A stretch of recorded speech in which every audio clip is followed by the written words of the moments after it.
नमस्कार दोस्तों, मेरे चैनल पर आप सभी का स्वागत है। तो आज हम सुनते हैं देवदास मूवी की कहानी।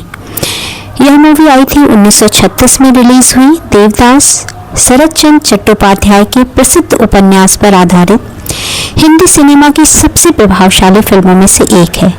इस फिल्म ने के.एल. सहगल को सुपरस्टार बनाया और भारतीय सिनेमा में ट्रैजिक हीरो का प्रतिमान को स्थापित किया। पहले जानते हैं इस फिल्म का विवरण। निर्देशक थे पी.सी. बरुआ। मुख्य कलाकार के रूप में के.एल. सहगल, जिन्होंने देवदास का रोल निभाया, जमुना बरुआ, जिन्होंने पारो का रोल निभाया, राजकुमारी, जिन्होंने चंद्रमुखी का रोल निभाया। संगीत था तिमिर बरन का, रामचंद्र बोराल और पंकज मलिक का। गीतकार केदार शर्मा और छायांकन था विमल रॉय का। सुनते हैं मूवी की कहानी। फिल्म की कहानी एक अमीर जमींदार के बेटे देवदास और उसके बचपन की दोस्त पारो यानी पार्वती के बीच के अटूट लेकिन दुखद प्रेम के इर्द गिर्द घूमती है। देवदास और पारो गांव में साथ पले बढ़े हैं। जब देवदास को पढ़ाई के लिए कलकत्ता भेज दिया जाता है तो पारो उसका इंतजार करती है। सालों बाद जब वह लौटता है तो दोनों के बीच प्यार और गहरा हो जाता है। देवदास के पिता पारो के परिवार को अपने से छोटा मानते हैं और इसीलिए इस रिश्ते को ठुकरा देते हैं। देवदास, जो अपने पिता के विरुद्ध जाने का साहस नहीं जुटा पाता, कलकत्ता वापस लौट जाता है। हताशा में वह पारो को पत्र लिखता है कि उनके बीच कुछ नहीं है, लेकिन बाद में उसे अपनी गलती का एहसास होता है। जब तक देवदास वापस लौटता है, पारो की शादी एक धनी लेकिन उससे काफी बड़े उम्र के विदुर जमींदार से करा दी जाती है। पारो स्वाभिमान के साथ अपनी किस्मत को स्वीकार कर लेती है। इस विरह को न सह पाने के कारण देवदास शराब को अपना सहारा बना लेता है और कलकत्ता में उसकी मुलाकात एक तवायफ चंद्रमुखी से होती है। चंद्रमुखी देवदास के दुख को देखकर उससे सच्चा प्यार करने लगती है और उसे बचाने की कोशिश करती है, लेकिन देवदास पूरी तरह से आत्मविनाश की राह पर चल पड़ता है। जानते हैं मूवी में आखिर क्या होता है। बीमार और मृत्यु के करीब पहुंचा देवदास अपना वादा पूरा करने के लिए अपनी अंतिम यात्रा पर पारो के गांव पहुंचता है। वह पारो के घर के बाहर घर के दरवाजे पर दम तोड़ देता है और पारो उसे देख तक नहीं पाती, क्योंकि उसके पति के घर के दरवाजे बंद कर दिए जाते हैं। मुख्य भूमिकाएं इस फिल्म में मुख्य भूमिका में मतलब मेन रोल था के.एल. सहगल देवदास के रूप में। उन्होंने एक हारे हुए और निराश प्रेमी के किरदार को अपनी रूहानी आवाज और अभिनय से अमर कर दिया। जमुना बरुआ पारो के रूप में एक ऐसी स्त्री का किरदार जो अपने प्यार को खोने के बाद अपनी सामाजिक मर्यादा और कर्तव्य को निभाती है। और चंद्रमुखी, जिनका रोल था राजकुमारी ने किया था, एक वेश्या जो देवदास की संगति में आकर त्याग और सेवा की प्रतिमूर्ति बन जाती है। ए.एच. शोरे ने चुन्नीलाल का रोल निभाया था, देवदास का दोस्त, जो उसे शराब और तवाइफों की दुनिया से रूबरू कराता है। जानते हैं इस फिल्म का संगीत और गीत। इस फिल्म का संगीत ही इसकी सबसे बड़ी ताकत थी।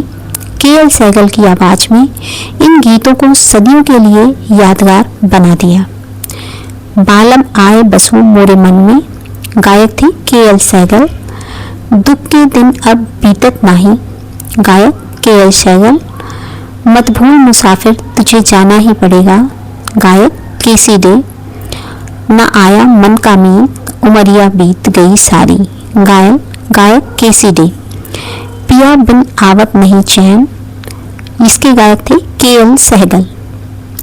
यह फिल्म इसलिए भी खास है क्योंकि इसके सिनेमेटोग्राफर विमल रॉय थे, जिन्होंने बाद में 1955 में दिलीप कुमार के साथ फिर से देवदास बनाई और 1936 की इस फिल्म में देवदास को भारतीय समाज में एक ऐसा शब्द बना दिया जिसका उपयोग आज भी उस व्यक्ति के लिए किया जाता है जो प्यार में नाकाम होकर खुद को बर्बाद कर लेता है। विमल लाल द्वारा निर्देशित देवदास 1955 में आई भारतीय सिनेमा की सबसे प्रभावशाली और दुखद प्रेम कहानियों में से एक है। यह शरद चंद्र चट्टोपाध्याय जी के प्रसिद्ध उपन्यास पर आधारित है। पहले जानते हैं मूवी की कहानी। कहानी बंगाल के एक गांव की है। देवदास यानी दिलीप कुमार ने एक अमीर जमींदार का बेटा है और पारो यानी सुचित्रा सेन उसके पड़ोस में रहने वाली एक मध्यम वर्गीय परिवार की लड़की है। दोनों बचपन से ही साथ पले बड़े हैं और एक दूसरे के प्रति गहरा लगाव रखते हैं। बिछुड़ना और वापसी। देवदास पढ़ाई के लिए कलकत्ता अब कोलकाता चला गया है। वर्षों बाद जब वो लौटता है तो पारो के प्रति उसका बचपन का प्यार एक गहरे प्रेम में बदल चुका है। पारो की माँ उसके विवाह का प्रस्ताव देवदास के पास देवदास के परिवार के पास भेजती है। अब जानते हैं पारिवारिक अहंकार। देवदास के पिता को यह रिश्ता मंजूर नहीं होता क्योंकि वह पारो के परिवार को अपने से नीचा समझते हैं। देवदास डर और पारिवारिक दबाव के कारण पारो को स्वीकार करने का साहस नहीं जुटा पाता और वापस कलकत्ता भाग जाता है। वहां से वह पारो को एक पत्र लिखता है कि उनके बीच कभी प्यार नहीं था। पत्र भेजने के तुरंत बाद देवदास को अपनी गलती का एहसास होता है और वह गांव लौटता है, लेकिन तब तक बहुत देर हो चुकी होती है। पारो की शादी एक बहुत अमीर लेकिन उम्र दराज विधुर जमींदार से तय हो जाती है।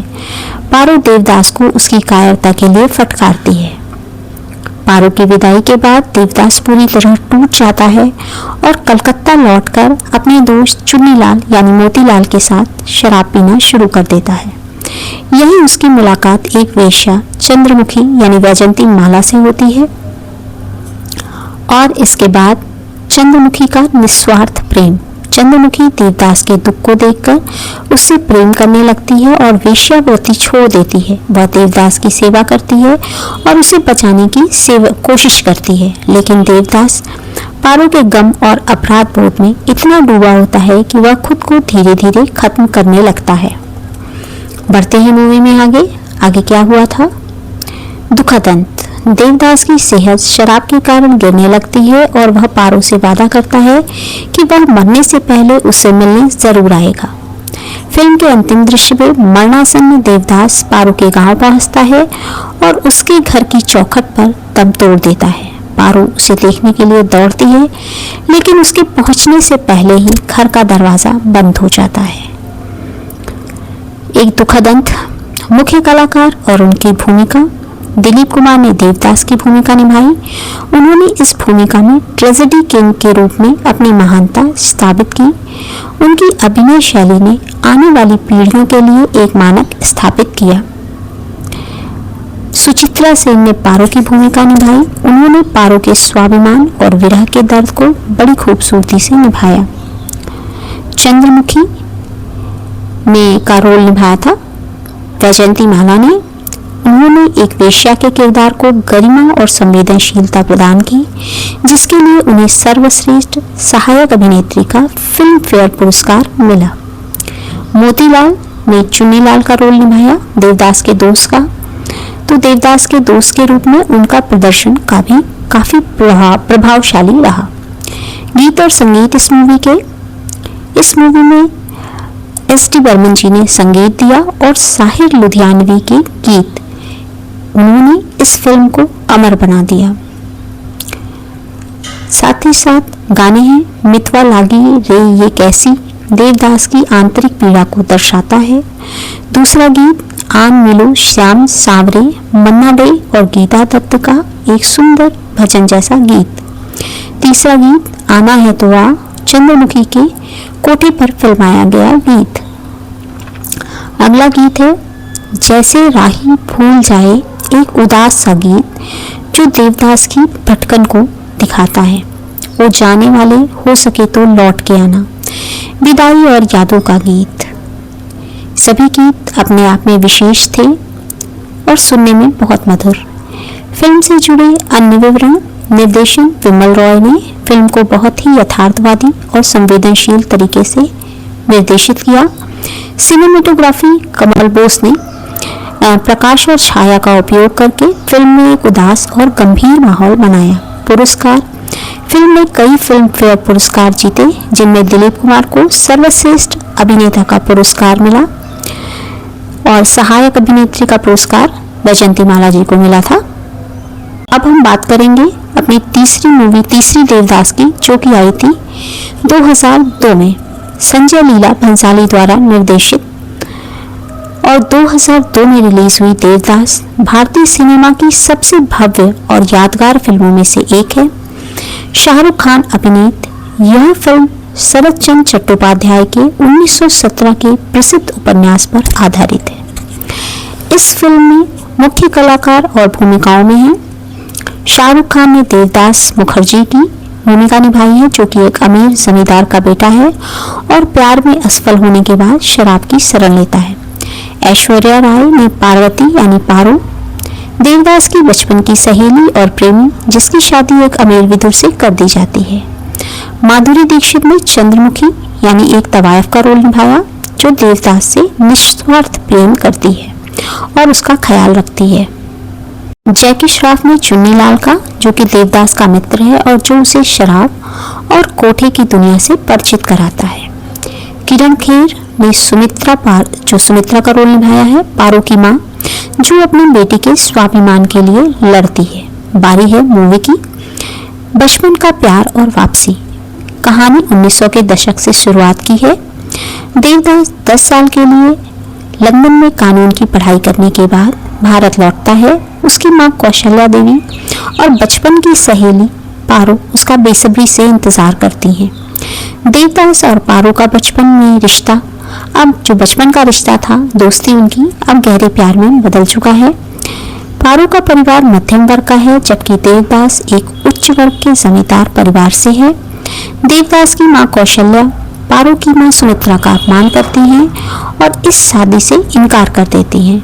अपमानित होकर सुमित्रा कसम खाकर कहती है कि वह पारो की शादी मुखर्जी परिवार से भी अमीर घर में करेगी और पारो की शादी एक 40 साल के अमीर विदुर ठाकुर भुवन चौधरी से तय कर देती है।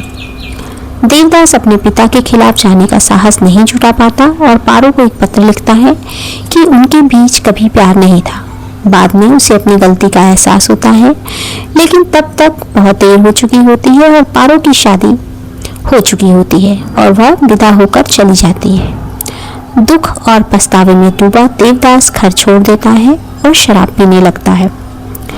उसका दोस्त चुन्नीलाल उसे चंद्रमुखी के कोठे पर ले जाता है, यानी माधुरी दीक्षित चंद्रमुखी के रूप में है। चंद्रमुखी को देवदास से सच्चा प्यार हो जाता है, लेकिन देवदास केवल पारो की यादों में खोया रहता है।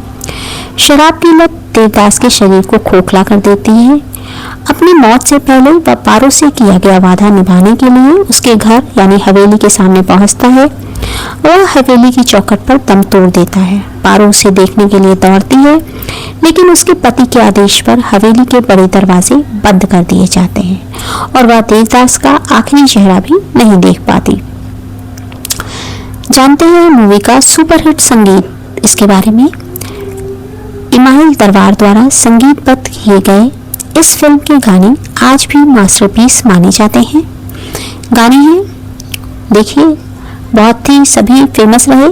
सिलसिला ये चाहत का, पारो के इंतजार और दिए की प्रतीक कथा का इस गीत को गाया है श्रेया घोषाल जी ने। बैरी पिया, देवदास और पारो की नोकझोंक और शुरुआती प्यार, उदित नारायण और श्रेया घोषाल द्वारा गाया हुआ मार डाला, चंद्रमुखी के कोठे पर देवदास की मौजूदगी में गाया हुआ विरह और समर्पण का गीत, गायिका कविता कृष्णमूर्ति और डोला रे डोला गीत, जो कि पारो और चंद्रमुखी का प्रसिद्ध नृत्य मुकाबला जो अपनी भव्यता के लिए जाना जाता है, इसे गाया है कविता कृष्णमूर्ति और श्रेया घोषाल ने। छलक छलक, देवदास और चुन्नीलाल का गाना। अन्य महत्वपूर्ण विवरण इस मूवी के। बजट या उस समय की भारत की सबसे महंगी फिल्म थी, लगभग 50 करोड़ रुपए इसका बजट। इस फिल्म को पुरस्कार मिले थे। फिल्म ने 5 राष्ट्रीय फिल्म पुरस्कार जीते और 10 फिल्म फेयर पुरस्कार जीते। कांस फिल्म फेस्टिवल में इस फिल्म को प्रदर्शित किया गया और ऑस्कर के लिए भारत की आधिकारिक प्रविष्टि भी थी। भव्यता फिल्म की सेट जैसे पारो की कांच की हवेली और चंद्रमुखी का कोठा इतने भव्य थे कि उन्हें बनाने में कई महीने लगे और करोड़ों रुपए खर्च हुए। तो यह थी ये तीनों ही मूवी। आपको मूवी का एक्सप्लेनेशन कैसा लगा? अपने विचार कमेंट बॉक्स में अवश्य लिखें और आप बताएं आपने कौन सी मूवी देखी है।